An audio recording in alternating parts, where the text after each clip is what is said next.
வணக்கம் நண்பர்களே. உருப்படியா ஏதாவது ஒரு வேலை செய்யணும்னு நீங்க பிளான் பண்ணி, கடைசி வரைக்கும் அத செய்யவே முடியாம 2 மணி நேரம், 3 மணி நேரம்னு உங்க ஃபோன்லயோ அல்லது டிவிலயோ நீங்க சிக்கி உங்க டைம வேஸ்ட் பண்ணிட்டு இருந்திருக்கீங்களா? அப்போ இந்த வீடியோ உங்களுக்கானது தான். முக்கியமான ஒரு சில வேலைகள முடிக்கும்போது, குறிப்பா உங்க ஆஃபீஸ் வேலையா இருக்கலாம், இல்ல வீடு சுத்தம் பண்றதா இருக்கலாம். இது மாதிரி எக்ஸைட்மெண்ட்டா இல்லாத சில விஷயங்கள நீங்க செய்யணும்னு நினைக்கும்போது, உங்களுடைய மூளை அந்த வேலைய செய்ய விடாம தடுக்கிறதுக்கு தன்னைத்தானே 4 வழிகள்ல ஏமாத்திக்குங்க. முதல்ல நம்ம மூளை ஏன் தன்னைத்தானே ஏமாத்திக்குது? அதற்கு என்ன தேவை இருக்குன்னு யோசிச்சோம்னா, ஒரு விஷயத்த செய்யணும்னு நமக்கு நிர்பந்தம் வரும்போது, அல்லது அது நம்மளுடைய கடமையா இருக்கும்போது, அது நமக்கு இம்மீடியேட் ரிவார்டு தரணும் அப்படின்னு நம்ம மூளை நினைக்குதுங்க. அந்த மாதிரி இம்மீடியட்டா ஒரு ரிவார்டோ, ஒரு ரிசல்ட்டோ நமக்கு கிடைச்சிருச்சு அப்படின்னா, அந்த டைம்ல நம்ம மூளையில இருக்கக்கூடிய ஹைப்போதலாமஸ்ங்கிற ஏரியால ஒரு ஹார்மோன் சுரக்குது. அதற்கு பேர் தான் டோபமைன். இந்த டோபமைனோட வேலை என்னன்னா, நீங்க செய்யக்கூடிய வேலைக்கு உடனடியா உங்களுக்கு ஒரு ரிவார்ட் கிடைக்குதுன்னா, அப்ப இந்த டோபமைன் ஒரு சின்ன டோஸ்ல சுரக்கும். இது செக்ரீட் ஆனதோட நிறுத்திக்காதுங்க. அடுத்து இன்னொரு சின்ன டோஸ் வர்றதுக்கு என்ன வழியோ, அதற்கான செயலை உங்களுக்கு செய்ய வைக்கும். நீங்க ஒரு விஷயம் செஞ்சு அது உங்களுக்கு ஃபீல் குட்டா இருக்கு, நல்லா இருக்கு, உங்களுக்கு எக்ஸைட்மெண்ட்டா இருக்கு அப்படின்னா, திருப்பி திருப்பி அந்த வேலையை செய்ய வச்சுக்கிட்டே இருக்கும். இதற்கு எக்ஸாம்பிளா இன்னைக்கு இருக்கக்கூடிய டிஜிட்டல் உலகத்துல நிறைய விஷயங்களை சொல்லலாம். முக்கியமா நம்ம கையிலேயே இருக்கக்கூடிய நம்ம மொபைல் ஃபோன், அதுல இருக்கக்கூடிய சோஷியல் மீடியா ஆப்ஸ். நீங்க உங்க ரூமை கிளீன் பண்ணணும்னு பிளான் பண்றீங்க. அதற்கு ஒரு 2 மணி நேரம் ஆகுதுன்னு எடுத்துக்குவோம். அந்த 2 மணி நேரத்துக்கு முன்னாடி உங்களுடைய மொபைல் ஃபோன்ல ஒரு நோட்டிஃபிகேஷன் வருது. அந்த நோட்டிஃபிகேஷனை எடுத்து நீங்க பார்க்குறீங்க. அது ஒரு ஃபேஸ்புக் நோட்டிஃபிகேஷனோ அல்லது இன்ஸ்டாகிராம் நோட்டிஃபிகேஷனோவாவே இருக்குன்னு வச்சுக்குவோம்.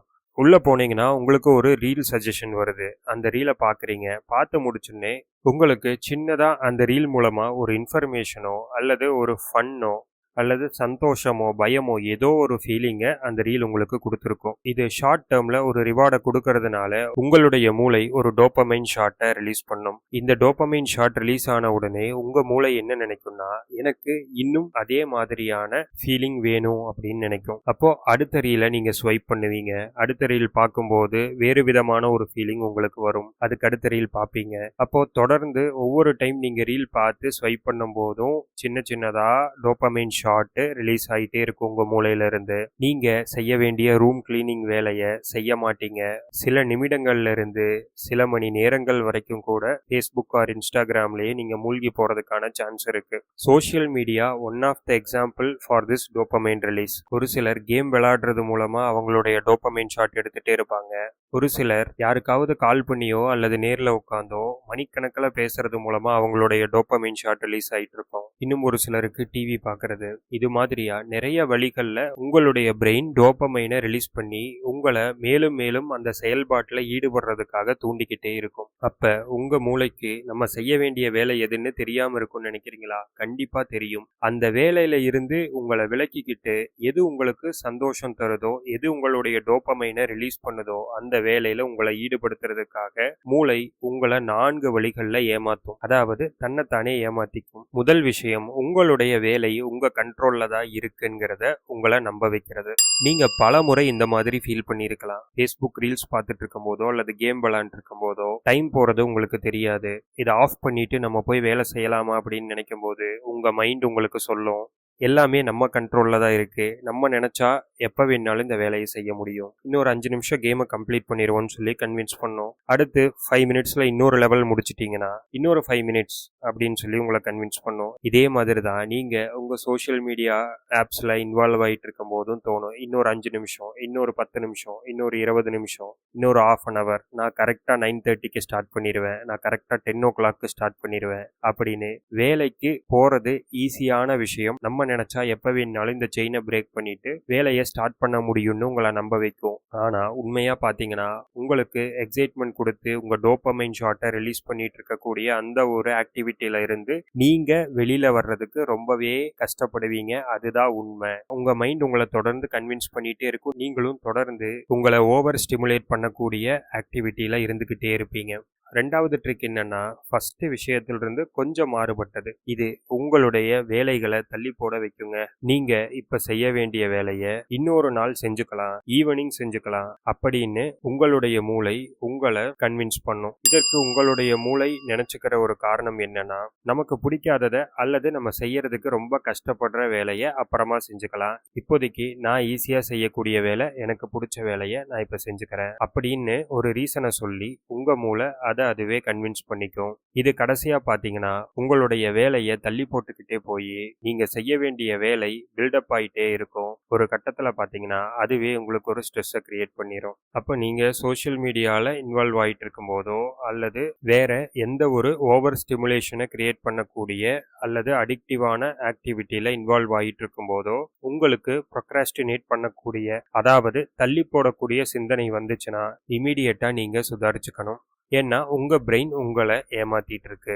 3வது விஷயம், உங்களுடைய பிரெயின் நீங்க இன்வால்வ் ஆயிட்டு இருக்கக்கூடிய ஓவர் ஸ்டிமுலேஷன் ஆக்டிவிட்டியில அதாவது சோஷியல் மீடியாவோ அல்லது உங்க டைமை கண்டினியூஸா கன்சியூம் பண்ணக்கூடிய அடிக்டிவ் ஆக்டிவிட்டி ஏதாவது ஒன்றில் நீங்க இன்வால்வ் ஆயிட்டு இருக்கும்போது உங்களுக்கு ஒரு விதமான எக்ஸைட்மெண்ட் கிடைக்கும். உதாரணமா நான் ஒரு கேம் விளையாண்டுட்டு இருக்கேன். அந்த கேம்ல நான் ஒவ்வொரு டைம் வின் பண்ணும்போதும் எனக்கு ஒரு எக்ஸைட்மெண்ட் கிடைக்கும் தெரியுங்களா? அந்த எக்ஸைட்மெண்ட்டை அது ஒரு என்ஜாய்மெண்ட்டா எடுத்துக்கும். ஆனா உங்க மைண்டை ரிலாக்ஸ் பண்ணக்கூடியது, உங்க மைண்டை அமைதியாக்கக்கூடியது ஃபுல்ஃபில்மெண்ட் ஃபீலிங் தான். எக்ஸைட்மெண்ட் ஃபீலிங் கிடையாது. எக்ஸைட்மெண்ட் ஃபீலிங் சில நொடிகள்ல இருந்து சில நிமிடங்கள் வரைக்கும் தான் தாக்கு பிடிக்கும். அதுக்கப்புறம் உங்களுக்கு அந்த எக்ஸைட்மெண்ட் போயிடும். ஆனா ஒரு வேலையை A to Z கம்ப்ளீட்டா பண்ணி முடிக்கிறப்ப தான் நமக்கு ஃபுல்ஃபில்மெண்ட் ஃபீலிங் வரும். நம்ம மூளை இந்த எக்ஸைட்மெண்ட்டுக்கு இம்பார்ட்டன்ட் கொடுக்கும். ஏன்னா திரும்பவும் அதை எப்படி கன்வின்ஸ் பண்ணுதுன்னா, இருக்கிறது ஒரு லைஃப், அது வாழ்றதுக்கு தானே, எனக்கு எது பிடிக்குதோ எனக்கு எது எக்ஸைட்மெண்ட் கொடுக்குதோ அதை நான் செய்யறேன் அப்படின்னு அதை அதுவே கன்வின்ஸ் பண்ணிட்டு வேலையில கோட்டை விட வச்சிரும். ஃபுல்ஃபில்மெண்ட்டுக்கு இம்பார்ட்டன்ஸ் கொடுக்காம எக்ஸைட்மெண்ட்டை நோக்கி போயிட்டே இருக்கும். 4வது விஷயம், உங்களுக்கு ஃபோமோவை கிரியேட் பண்றது, அதாவது ஃபியர் ஆஃப் மிஸ்ஸிங் அவுட். நீங்க உங்க ஆஃபீஸ் ஒர்க்கை பார்த்துட்டே இருக்கீங்க. உங்களுடைய மொபைல் ஃபோனில் ஒரு நோட்டிஃபிகேஷன் வருது. அது ஒரு நியூஸ் ஆப்போடைய நோட்டிஃபிகேஷன். அதில் இன்னைக்கு தங்கம் விலையில எவ்வளவு மாற்றம் ஏற்பட்டுச்சுன்னு தெரியுமான்னு ஒரு நோட்டிஃபிகேஷன் வந்திருக்குன்னு எடுத்துப்போம். உடனே நீங்கள் என்ன பண்ணுவீங்க? ஃபோனை அன்லாக் பண்ணி தங்கம் விலை எவ்வளவு ஏறி இருக்கு அல்லது எவ்வளவு இறங்கி இருக்குன்னு அந்த நியூஸை நீங்கள் படிக்க ஆரம்பிப்பீங்க. நீங்கள் தங்கம் வாங்குற ஐடியாலேயே இருக்க மாட்டீங்க. தங்கம் விலை தினமும் மாறிக்கிட்டே தான் இருக்கும். ஆனால் உங்களுக்கு ஒரு நோட்டிஃபிகேஷன் வந்த உடனே நம்ம அந்த விஷயத்தை தெரிஞ்சுக்காம போயிடுவோமோ அப்படிங்கிற ஒரு பயத்தினால அல்லது அதை தெரிஞ்சுக்காம போயிட்டா நமக்கு ஏதோ லாஸ் அப்படிங்கிற ஒரு விஷயத்தினால நீங்க அந்த நியூஸை ஓபன் பண்ணி உங்களுக்கு தேவையே இல்லாத, உங்களுக்கு சம்பந்தமே இல்லாத தங்கம் விலை ஏற்ற இறக்கத்தை பத்தி நீங்க படிச்சுட்டு இருப்பீங்க. அதுல ஒரு 5 மினிட்ஸ் வேஸ்ட் ஆகும். அதை படிச்சுட்டு கீழே வந்த உடனே உங்களுக்கு அது சம்பந்தப்பட்ட மற்ற நியூஸை ஸ்லைடு பேனல்ல போட்டு வச்சிருப்பாங்க. அதையும் போய் படிப்பீங்க. 5 நிமிஷம் 10 நிமிஷம் ஆகும், 10 நிமிஷம் அரை மணி நேரம் ஆகும். நீங்க பார்த்துட்டு இருந்த வேலை கெட்டு போகும். அப்போ இந்த fear of missing out or fear of loss இதை கொடுக்கறது மூலமா உங்க மூளை உங்களை ஒரு வகையில ஏமாத்துதுங்க. இப்போ இந்த 4 விஷயங்கள் பத்தி நம்ம தெரிஞ்சுக்கிட்டோம். நீங்க இதை தவிர்க்கிறதுக்கு என்ன பண்ணலாம்னா, ஒரு பேப்பர் பென் எடுத்துக்கங்க. இப்ப நான் சொன்ன இந்த 4 விஷயத்தை அதுல எழுதிக்கங்க. இந்த 4ல எது உங்களை அடிக்கடி கன்வின்ஸ் பண்ணுது அப்படின்னு பாருங்க. நிச்சயமா எல்லா மனிதர்களுமே இந்த 4 விஷயத்தையும் கிராஸ் பண்ணி தான் வந்திருப்போம். ஆனா இதுல ஏதாவது ஒரு விஷயம் அதிகமா நம்மளை பாதிச்சுட்டு இருக்கோம். அது எதுன்னு கண்டுபிடிங்க. அதுக்கப்புறம் ஒவ்வொரு சிச்சுவேஷன்லையும் நீங்க பண்ண வேண்டியது எல்லாமே மைண்ட்ஃபுல்னஸ். அதாவது ஒவ்வொரு தடவை உங்க பிரெயின் உங்களை கன்வின்ஸ் பண்ணும்போதும் நீங்க கேர்ஃபுல்லா மைண்ட்ஃபுல்லா இருக்கணும். ஓகே, இது நம்ம பிரெயின் டோபமைன் ஷாட்டுக்காக நம்மளை கன்வின்ஸ் பண்ணி முக்கியமான வேலையை செய்ய விடாம தடுத்துட்டு இருக்கு அப்படிங்கிறத நீங்க எப்போ மைண்ட்ஃபுல்லா இருந்து ஓவர் ஸ்டிமுலேஷன் பண்ணக்கூடிய அந்த ஆக்டிவிட்டியில இருந்து வெளியில வர்றீங்களோ அப்பதான் படிப்படியா உங்களுடைய ப்ரொடக்டிவிட்டியும் இன்க்ரீஸ் ஆகும். நீங்க போட்ட பிளான் படி முடிக்க வேண்டிய வேலைகளை தள்ளி போடாம சரியா முடிப்பீங்க. நேயர்களே, இந்த தகவல் டோபமைன் டீடாக்ஸ் அப்படிங்கிற புக்ல இருந்து நான் படிச்சு தெரிஞ்சுக்கிட்டது. உங்களுக்கு இந்த தகவல் பயனுள்ளதா இருந்தா இந்த வீடியோவை லைக் பண்ணுங்க. உங்களுடைய நண்பர்களுக்கும் இந்த வீடியோவை ஷேர் பண்ணுங்க. அவங்களுக்கும் யூஸ்ஃபுல்லா இருக்கும். நீங்க இன்னும் நம்ம சேனலை சப்ஸ்கிரைப் பண்ணலைன்னா இப்பவே சப்ஸ்கிரைப் பண்ணிட்டு நோட்டிஃபிகேஷன் வர்றதுக்கான பெல் பட்டனை ப்ரெஸ் பண்ணிக்கோங்க. நன்றி.